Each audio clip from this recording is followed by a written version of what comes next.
early September, when my God-given little became a little older. Oh, goodbye, see my broken heart. Hold on to your teardrops, you got a long way to go. Did you get older, doing nothing today? Don't you wanna stop complaining? If one is easy, then hard is two. Dahil February 24, 2013, Domingo, alaunang kulop nagkamayadahin usana activity yan alam Tacloban Youth Organization to incorporation ng Tacloban Skaters. Nagkamadan skate competition, gingaranan nila na Buhay Brogits Game of Skate. So, yung participalan nila mga 40 na mga skaters nga nila Tacloban.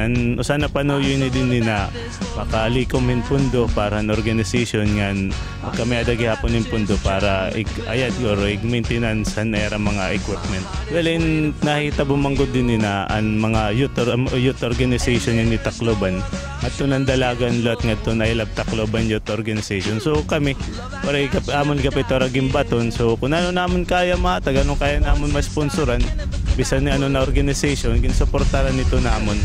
Nakikita manggudlot namon na usagya pera na dapat natong taganin atensyon yan, tagan naton yung suporta kay diri laha kadamo anera lot sports bagat usa na nasikat nga ni Tacloban niya na panahon. Pwede ka pini makagdara ngaran ni Tacloban na national na mga competition. O haya na may danamon plano may 4 and 5 in iya.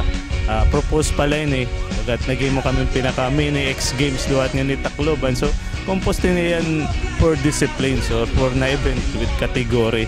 So may danaton wall climb, may danaton bike, may dalawat naton longboard competition, may danaton skate competition.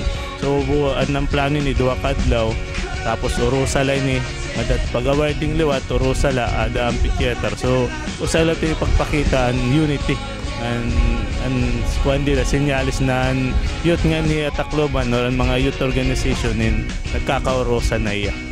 Giniimbita ko na tanan may hiligin yun na mga extreme sportsman ko din niya o na kumadi ka mo Rizal ada man Abrian Youth Center ada kami ada ko na nahulat tayo para magpa-register rin na usan ada ko na event yan na nasama.